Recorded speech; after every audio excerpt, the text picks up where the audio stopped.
प्यारे बच्चों नमस्कार। 10वीं कक्षा के विज्ञान के 7वें चैप्टर नियंत्रण एवं समन्वय के चौथे लेक्चर में आपका स्वागत है। जैसा कि आपको पता है कि पिछले लेक्चर में हमने मानव तंत्रिका तंत्र के जो है दो भाग मैंने आपको बताए थे, केंद्रीय तंत्रिका तंत्र और एक परिधीय तंत्रिका तंत्र। ठीक है, अगर मैं आपको चार्ट पे दिखाऊं तो देखिए कि इस तरह से जो मानव का मस्तिष्क है और मेरुरज्जु ये बिल्कुल केंद्र में है, इसलिए इनको हम केंद्रीय तंत्रिका तंत्र कहते हैं। और जो इस तरह से इनसे निकलने वाली तंत्रिकाएं जो पूरी शरीर की परिधि में फैली हुई है, ठीक है, ये परिधीय तंत्रिका तंत्र है। ठीक, तो केंद्रीय तंत्रिका तंत्र के दोनों भाग मस्तिष्क और मेरुरज्जु हमने कल के लेक्चर में, थर्ड लेक्चर में हमने स्टडी कर लिए थे। अगर किसी स्टूडेंट ने अभी तक नहीं देखा है वो लेक्चर तो उसका लिंक आपको वीडियो के डिस्क्रिप्शन में मिल जाएगा। ओके, तो आज हम पढ़ेंगे परिधीय तंत्रिका तंत्र। तो परिधीय तंत्रिका तंत्र जो है आगे दो पार्ट में बटा हुआ होता है, कायिक या दैहिक। काया मीन्स भी शरीर होता है, देह मीन्स भी शरीर होता है, तो इसलिए कायिक या दैहिक तंत्रिका तंत्र कह देते हैं। दूसरा स्वायत्त तंत्रिका तंत्र। ओके, अब कायिक तंत्रिका तंत्र में जो है कुछ ऐसी तंत्रिकाएं हैं जो मस्तिष्क से निकलती है। 12 जोड़ी ऐसी तंत्रिकाएं होती है जो मस्तिष्क से निकलती है, और 31 जोड़ी तंत्रिकाएं ऐसी होती है जो मेरुरज्जु से निकलती है। यानी 31 + 12 कितनी होगी टोटल? 43। यानी ये 43 जोड़ी तंत्रिकाएं जो है ये क्या बनाती है? कायिक तंत्र बनाती है। ठीक, इनके अलावा जो है कुछ विशेष प्रकार की तंत्रिकाएं जो है वो और भी डिस्कवर हुई, इनको हम कहते हैं स्वायत्त तंत्रिका तंत्र। इसका हम इसी लेक्चर के अंदर डिटेल से अध्ययन करेंगे। ओके, तो ये बड़ा इंटरेस्टिंग है। अनुकंपी और प्रानुकंपी दो टाइप की स्वायत्त तंत्रिकाएं होती है। ओके, तो आइए शुरुआत करते हैं।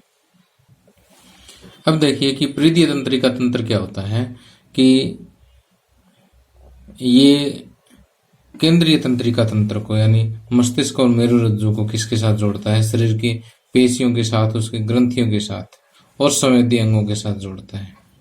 ओके, कि परिधीय तंत्रिका तंत्र का काम क्या है कि केंद्रीय तंत्रिका तंत्र को, सेंट्रल नर्व सिस्टम को किसके साथ जोड़ना? शरीर की पेशियां और ग्रंथियां और संवेदी अंग जितने भी हैं उनके साथ जोड़ता है। और इसमें दो तरह की तंत्रिकाएं होती है, एक संवेदी और एक प्रेरक। संवेदी जो संवेदी अंगों से मैसेज लेकर के आती है सीएनएस तक। ओके, प्रेरक जो यहाँ का जो आदेश होता है वो आगे डिलीवर करती है पेशियों और ग्रंथियों तक। ओके, या संवेदी अंगों तक। ओके, तो ये जो हम आगे अगर हम बात करें तो परिधीय तंत्रिका तंत्र जो है दो भागों में बटा हुआ होता है, दैहिक और स्वायत्त। ठीक, दैहिक क्या करता है? मेरुरज्जु और मस्तिष्क और मेरुरज्जु से पेशियों तक सूचना पहुंचाता है और ऐच्छिक क्रियाओं को नियंत्रित करता है। ओके, और यहाँ पर आप ये लाइन भी ऐड कर सकते हो कि इसमें जो है 43 जोड़ी जो है तंत्रिकाएं होती है, जिसमें से 12 जोड़ी जो है कपाल तंत्रिकाएं होती है जो मस्तिष्क से निकलती है, 31 जोड़ी जो है मेरु तंत्रिकाएं होती है जो मेरुरज्जु से निकलती है। ये चीज इसमें डाल देना, मैं यहाँ लिखना भूल गया था। तो आगे जो है हम बात करेंगे मेनली किसकी? स्वायत्त तंत्रिका तंत्र की। अब देखिए जितनी भी ऐच्छिक क्रियाएं हैं वो किसके द्वारा नियंत्रित होगी? दैहिक तंत्रिका तंत्र से। लेकिन कुछ अनैच्छिक क्रियाएं भी तो होगी। ऐच्छिक क्रियाएं जो मतलब हम अपनी इच्छा से करते हैं, जैसे मान लीजिए मैंने कुछ लिखना है तो मैं अपनी इच्छा से लिख रहा हूँ। ओके, ये किसका काम है? एसएनएस का काम है, दैहिक तंत्रिका तंत्र का काम है। लेकिन अब जैसे मतलब कुछ अनैच्छिक क्रियाएं भी होती है, तो उनका नियंत्रण कौन करेगा? स्वायत्त तंत्रिका तंत्र करेगा। कि जो आंतरिक अंगों की या अनैच्छिक पेशियां, जैसे हृदय की पेशियां हैं, ग्रंथियों की पेशियां, उनकी अनैच्छिक क्रियाओं का नियंत्रण कौन करेगा? स्वायत्त तंत्रिका तंत्र करेगा। ठीक, तो स्वायत्त तंत्रिका तंत्र के बारे में अगर हम देखें तो स्वायत्त तंत्रिका तंत्र क्या करता है कि जो स्वयं ही नियंत्रित होने वाली जो है ये तंत्रिका तंत्र है। ठीक, एक बार फिर से, जैसे नाम से स्पष्ट है, स्वायत्त तंत्रिका तंत्र। स्वायत्त मतलब जो स्वयं ही नियंत्रित हो। तो स्वायत्त तंत्रिका तंत्र क्या है? स्वयं ही नियंत्रित होने वाला तंत्रिका तंत्र है। ये हमारे शरीर के आंतरिक अंगों जैसे हृदय हो गया, रक्त वाहिनी हो गए, इनकी ग्रंथियों का जो है नियंत्रण करता है और उनका समन्वय का कार्य करता है। ओके, अब देखिए कि मेन बात क्या आती है कि स्वायत्त तंत्रिका तंत्र जो है फिर आगे दो वर्गों में विभाजित किया गया है, अनुकंपी और प्रानुकंपी। ठीक, अभी अनुकंपी और प्रानुकंपी तंत्रिकाएं जो शरीर के विभिन्न भागों में जाती है। ओके, और इनके प्रभाव एक दूसरे से विपरीत अभी मैं आपको बताऊंगा यहाँ पर। ओके, तो यहाँ से आपको स्पष्ट हो गया होगा कि स्वायत्त तंत्रिका तंत्र जो है स्वयं ही नियंत्रित होने वाला तंत्रिका तंत्र है। ठीक, और जो हमारे आंतरिक अंगों की जो पेशियां हैं जैसे हृदय, रक्त वाहिनी, ग्रंथियों आदि का जो नियंत्रण और समन्वय का कार्य है वो किसका है? स्वायत्त तंत्रिका तंत्र का। ये दो भागों में बटी होती है, अनुकंपी और प्रानुकंपी। ठीक, और इनके प्रभाव जो है ये दोनों जो है शरीर के विभिन्न भागों तक जाती है और इनके प्रभाव एक दूसरे से अपोजिट होते हैं, विपरीत होते हैं। तो एक उद्दीपक होता है, दूसरा संबंधक। इन दोनों शब्दों का अर्थ आप अभी समझ जाओगे क्या होता है। कि अब देखिए कि अनुकंपी तंत्रिका तंत्र, अनुकंपी तंत्रिका तंत्र क्या करता है कि व्यक्ति के शरीर की जो सतर्कता है और उसकी उत्तेजना है, सतर्कता और उत्तेजना को नियंत्रित करेगा। अब मान लीजिए कोई इमरजेंसी हो गई शरीर में एकदम से, ठीक, तो उस दौरान क्या है कि ये अनुकंपी तंत्रिका तंत्र एक्स्ट्रा एनर्जी देते हैं बॉडी को। ठीक, अतिरिक्त ऊर्जा जो है ये अनुकंपी तंत्रिका तंत्र बॉडी को प्रोवाइड कर देता है। ठीक, जैसे फॉर एग्जाम्पल कोई भी इमरजेंसी हो जाए, कोई आपातकालीन स्थिति आ जाए, तब एकदम से हृदय गति तेज होती है या सांस की गति बढ़ जाती है। ठीक, ये कार्य, इस टाइप के कार्य कौन करता है? ये अनुकंपी तंत्रिका तंत्र ही इनको करता है। ठीक, तो इसी तरह से जो है प्रानुकंपी से अपोजिट होता है। जैसे इसने तो इमरजेंसी के टाइम ऊर्जा दी, लेकिन अब प्रानुकंपी तंत्रिका तंत्र क्या करता है कि एनर्जी को स्टोर करता है। ठीक, शारीरिक ऊर्जा का चयन करता है कि जब शरीर विराम अवस्था में होता है तब प्रानुकंपी तंत्रिका तंत्र एक्टिव हो जाता है और ऊर्जा स्टोर करना शुरू कर देता है बॉडी में। ठीक, कि जैसे अनुकंपी तंत्रिका तंत्र क्या करेगा, जैसे अगर एकदम से हम लाइट से एकदम से अंधेरे में जाते हैं, ठीक, तो आंख की पुतली का साइज बढ़ा देगा ताकि हमें अंधेरे में भी साफ दिखाई दे। लेकिन जब इतने बड़े साइज की जरूरत नहीं है तब प्रानुकंपी तंत्रिका तंत्र उसको क्या कर देगा? आंख की पुतली का साइज छोटा कर देगा। ज्यादा एनर्जी की जरूरत नहीं पड़ी, जो एनर्जी बचेगी वो स्टोर कर लेगा। इसी तरह से जितने पाचक रस है, जैसे लार वगैरह है या कोई पाचक रस है, उनमें ये वृद्धि करता रहता है। ओके, तो और अच्छा से समझने के लिए मैं आपको अनुकंपी और प्रानुकंपी जो तंत्र है उनके प्रभाव बताता हूँ कौन कौन से हैं, फिर बिल्कुल अच्छी तरह समझ आ जाएगा आपको। अब देखिए कि यहाँ पर अनुकंपी और प्रानुकंपी तंत्र का जो है आपको कंपैरिजन करके दिखाया है। कि देखिए कि यहाँ अगर हम पहले हृदय की बात करें तो अनुकंपी तंत्रिका तंत्र हृदय की जो गति है उसको बढ़ाता है और प्रानुकंपी तंत्रिका तंत्र इसको कम करता है। तो यहाँ पर ये थोड़ा सा ठीक कर लेना आप, नोट्स में गलती से टाइप हो गया इसमें।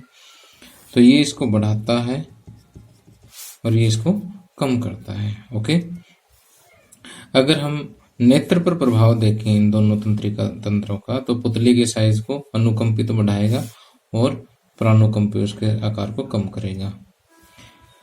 अब पाचक रस अनुकंपी इसका स्राव रोकता है जबकि ये स्राव बढ़ाता है। ओके, तो जैसे पाचक रस का अभी हमने कहा था ना, इसमें वृद्धि करता है, रोकेगा तभी वृद्धि होगी ना। अब इसी तरह से रक्त वाहिनियों की बात करें तो रक्त वाहिनियों को सिकोड़ना, बीपी अधिक करना, ये किसका काम है? अनुकंपी तंत्रिका तंत्र का काम है, जबकि इसका रक्त वाहिनियों का साइज बढ़ाना, बीपी कम करना, ब्लड प्रेशर कम करना, ये किसका काम है? प्राणुकंपी तंत्रिका तंत्र का। अब देखिए अगला टॉपिक है हमारा कि तंत्रिका उत्तर और पेशी उत्तक के बीच में समन्वय किस तरह से होता है, इनके बीच में कोऑर्डिनेशन कैसे होता है। तो सबसे पहले तो आप ये देखिए कि तंत्रिका उत्तक होता क्या है। कि जैसे तंत्रिका कोशिका के बारे में आप पढ़ ही चुके हैं। तो जैसे एक जैसी कोशिकाएं मिलकर के क्या बनाती है? उत्तक बनाती है, और कई सारे उत्तक मिलकर के क्या बनाते हैं?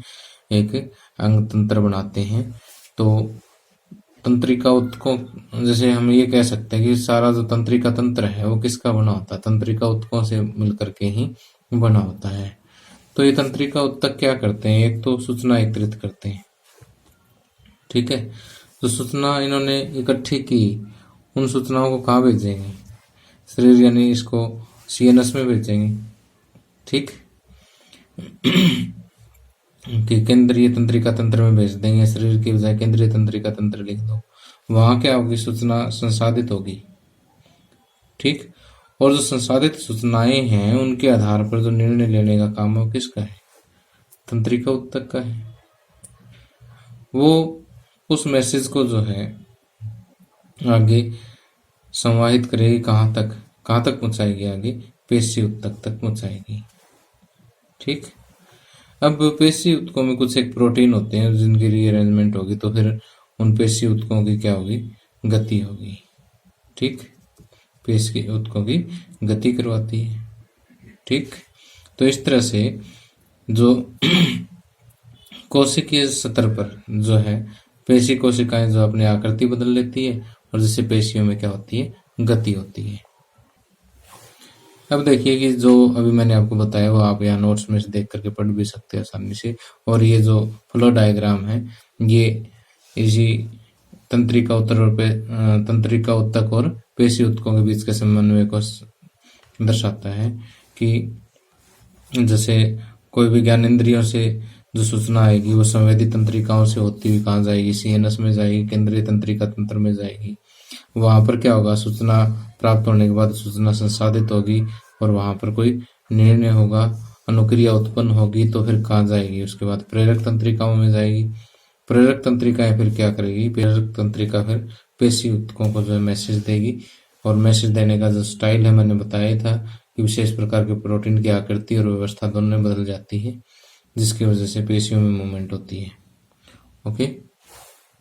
अब जो इधर विद्युत संवेग जो है या विद्युत संकेत जो है उनकी कुछ सीमाएं हैं, या हम ये भी कह सकते हैं कि तंत्रिका तंत्र की सीमाएं हैं। कि जो विद्युत संवेग है वो केवल उन्हीं कोशिकाओं तक पहुंचेंगे जो तंत्रिका तंत्र से जुड़ी हुई होती है। जो तंत्रिका तंत्र से नहीं जुड़ी हुई होती उन तक ये विद्युत संवेग नहीं पहुंचेंगे, तंत्रिका तंत्र का मैसेज जो है नहीं पहुंचेगा।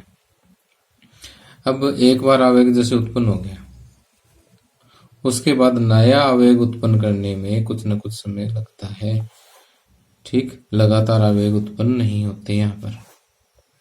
और दूसरी अगर हम बात करें तीसरा नंबर पे, तो पौधों में कोई तंत्रिका तंत्र होता ही नहीं है, ठीक। तो ये कुछ एक तंत्रिका तंत्र की सीमाएं हैं जो आप लोगों ने पढ़नी है। तो प्यारे बच्चों, इसी के साथ ही लेक्चर समाप्त होता है। अगले लेक्चर में हम पादपों में समन्वय की बात करेंगे कि पादपों में जब तंत्रिका तंत्र होता ही नहीं है तो इनमें किस तरह से विभिन्न प्रकार की गतियां होती है। पहले तो मैं ये बताऊंगा कि पादपों में कितनी प्रकार की गतियां होती है, ठीक। अब अगर इसमें तंत्रिका तंत्र नहीं होता तो जैसे आपने सोई के पौधे को छू के देखा होगा, जैसे उसको छूते हैं तो उसका पत्ते जो है वो एकदम से सिकुड़ जाते हैं। तो फिर वो मूवमेंट कैसी हुई जब उसमें तंत्रिका तंत्र ही नहीं है। तो इस टाइप की इंटरेस्टिंग सी बातों का जो है हम अगले लेक्चर में जिक्र करेंगे। तो thank you, have a nice day.